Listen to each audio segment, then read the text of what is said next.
And so what the amendment would do is it would allow this to go to the will of the voters in each locality, in each jurisdiction, in each county, and let them make this important decision, and let their will then be respected, not only through their own votes, it's a two-step process, but through their own locally elected officials that control their county government for a variety of other things, and give them an opportunity to make that decision. I have a particular significance about it when we say, we're opting out of the federal system.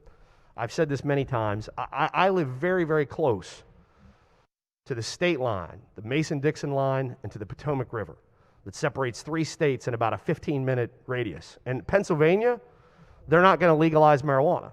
They have a bill to do it, but they don't have any plan and intent to do it this year or probably next year. West Virginia doesn't even have their medical cannabis program up and running. They've legalized medical cannabis, but as of yet, it's not fully up and running. They're certainly nowhere close to legalizing recreational cannabis. And so what's going to happen in my community is people who live in Bedford County and Somerset County, Pennsylvania, and Mineral County and Hampshire County, West Virginia, are going to say, I'm just going to come over across the state line, and that's where I can use as much marijuana, I can get marijuana, I can use marijuana, and it'll be legal for me to do it there.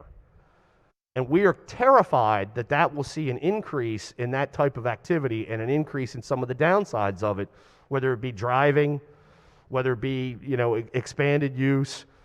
And other states that have done this, I encourage you. I'm not up here to sort of give you a 20-minute sermon about marijuana. I'm not some adamant marijuana opponent.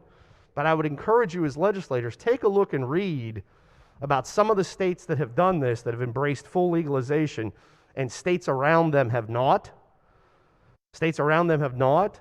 And read about how some of those border communities have suffered in ways. They've become marijuana tourism donations, and not in a good way, not in an economic development way, in a way where they have some increased instances of the negative effects of drug use, because people from a wide, broad, surrounding tri-state, multi-state area say, well, it's legal there, it's not legal here, I'll go do it. Our concerns, our considerations of each individual county are different, and we just ask you to respect that. And that's all the amendment does. It doesn't change the referendum, doesn't change anything else. It simply states that we will recognize, we will value the different concerns and the diversity of opinion that exists in this state. Thank you, Madam Speaker. Thank you, Madam Speaker. I rise in support of this amendment. Having served in local government, as many of you have here, I've learned the value and importance of local control. And I think it was very well put that what may work in one part of the state doesn't necessarily work in another. And I'll give you an example of that, representing the very popular family tourist destination, Ocean City. I'm thinking of the impact that passing a bill like this may have on the tourism, and the impact that's going to have on state revenue, not to mention the impact on the county revenue. Ocean City is about 60% of the county budget. So if this would pass and our county wouldn't be allowed to opt out, the potential negative tourism could have a large role.